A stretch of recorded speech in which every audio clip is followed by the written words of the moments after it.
अस्सलाम वालेकुम। उम्मीद करती हूँ आप सब खैरियत से होंगे, खुशबाश होंगे, मज़े में होंगे इंशाल्लाह। और आप देख रहे हैं उम्मे अमन फूड।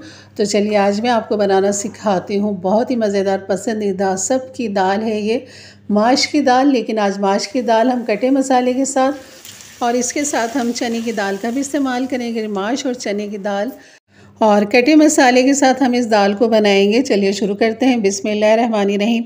यहाँ पर मैंने ले ली है 1 पाव माश की दाल और हाफ़ कप हम यहाँ पर ले लेंगे चने की दाल। तो चने की दाल थोड़ी कम जाती है क्योंकि माश का फ्लेवर ज़्यादा इसमें आना चाहिए। और यहाँ पर डाल देंगे पानी, इसको खूब अच्छा सा धो लेंगे।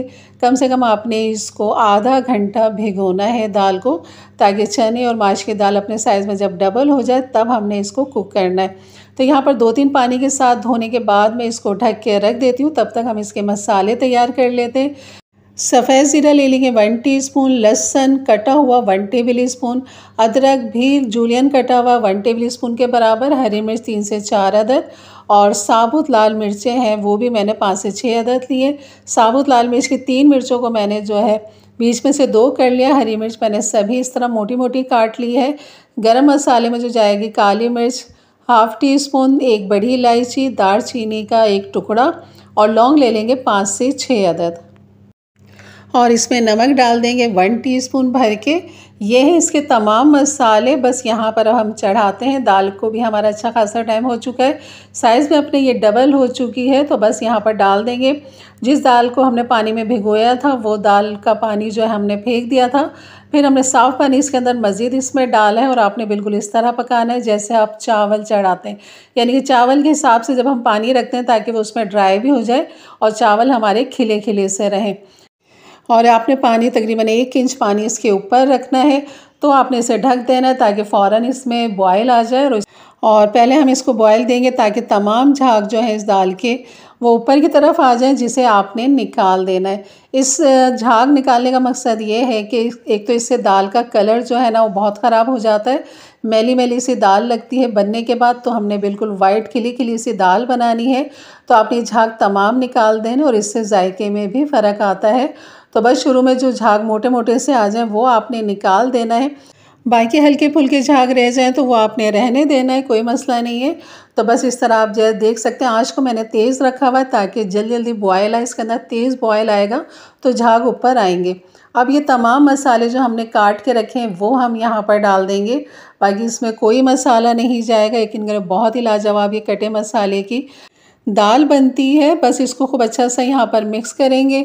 इसे हमने खुला ही पकाना है। अब आपने इसको ढकना नहीं है क्योंकि दाल ने फ़ौरन ही हो जाना है, ज़्यादा टाइम नहीं लगेगा क्योंकि हमने इसे भिगो दिया था और ये काफ़ी अच्छी भीगी हुई है। तकरीबन आधा घंटा मैंने इसको दिया दाल को। और आपने खुला पकाना है, तेज़ आंच पे पकाना है, बहुत ज़्यादा तेज़ नहीं, मीडियम लो से आपने तेज़ रखना है। तो यहाँ पर आप देख सकते हैं कि इसमें इतना बॉयल आ रहा है कि बाहर की तरफ नहीं आ रहा। तो बस आपने इस तरह रखना है और इसे तब तक पकाएंगे इस तरह जब तक पानी नीचे नहीं चला जाता।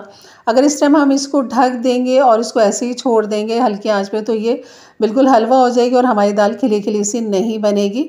जैसे कि चावलों का हिसाब होता है, सेम इसी तरह आपने इस दाल को भी पका लेना है। तो आप देख सकते हैं इसके अंदर काफ़ी पानी इसका ड्राई हो चुका है, दाल मज़ीद और फूल चुकी है।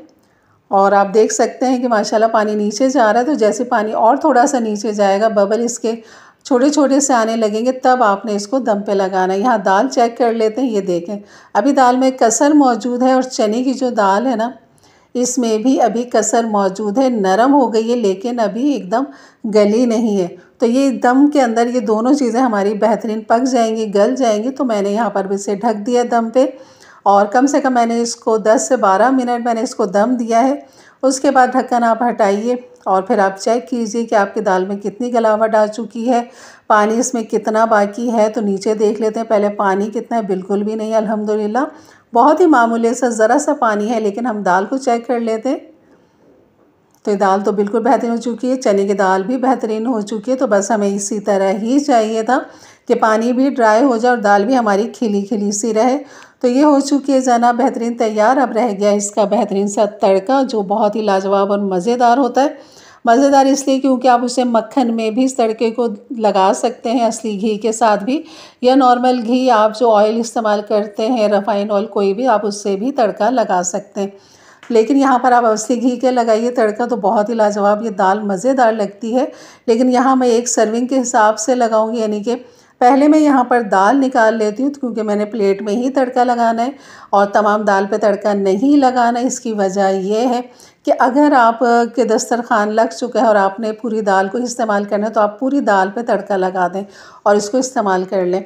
लेकिन यहाँ पर मैं एक प्लेट में ही निकाल के करूँगी। वजह यह है कि बाकी दाल को मैं ऐसी ही रख दूँगी बग़ैर तड़के के, क्योंकि जब हम इसको गर्म करेंगे ना तो ये खिली खिली सी रहेगी, और अगर इसमें तड़का लगा हुआ होगा और आप इसे गर्म करेंगे तो ये थोड़ी सी मैश हो सकती है, नरम हो सकती है। तो सिर्फ वजह यही है और कोई वजह नहीं है। बाकी बेहतरीन हमारी दाल देख सकते हैं कैसी खिली खिली सी बनी है।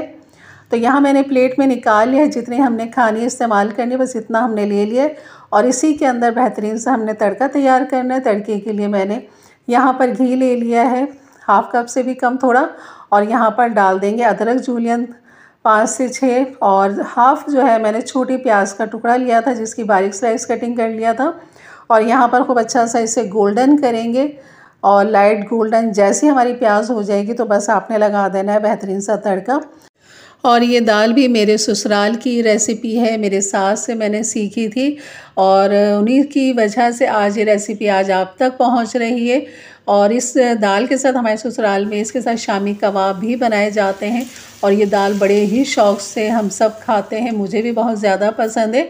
तो ये देखें तड़का लगा दिया है जनाब, और घर की चपाती के साथ आप इसको खाइए, बहुत ही लाजवाब ये दाल लगती है, बहुत ही मज़ेदार लगती है और ख़ास तौर पे ये ताकतवर भी है। तो यहाँ पर एक बाइट मैं आपको दिखाती हूँ कि दाल हमारी कैसी माशाल्लाह खिली खिली सी दाल है, बिल्कुल चिपकी हुई नहीं है। जबकि ये नाजुक दालें होती हैं इनमें लेस अच्छा खासा होता है, लेकिन जिस तरह मैंने आपको बताया अगर आप वैसे ही बनाएंगे तो इंशाल्लाह आपके भी इसी तरह दाल बनेगी और आप इसको खूब तरबतर करके खाइए मक्खन के साथ या फिर असली घी के साथ। बहुत ही लाजवाब रेसिपी है, तो ज़रूर बनाइए मेरे अंदाज से, मेरे तरीके से। और इसे आप बग़ैर चने की दाल के भी बना सकते हैं, खाली माश की दाल के साथ भी रेसिपी बन जाती है। मेरे चैनल पे नए आए हैं तो ज़रूर सब्सक्राइब करके जाइएगा, बेल के बटन को क्लिक कर दें, ऑल के बटन को प्रेस कर दें ताकि मेरी वीडियो की नोटिफिकेशन हमेशा आपको सबसे पहले मिले। तो इंशाल्लाह मिलते हैं फिर एक अच्छी नई रेसिपी के साथ। तब तक के लिए इजाज़त दें, अपना बहुत सारा ख्याल रखें, दुआओं में याद रखें। अल्लाह हाफिज़।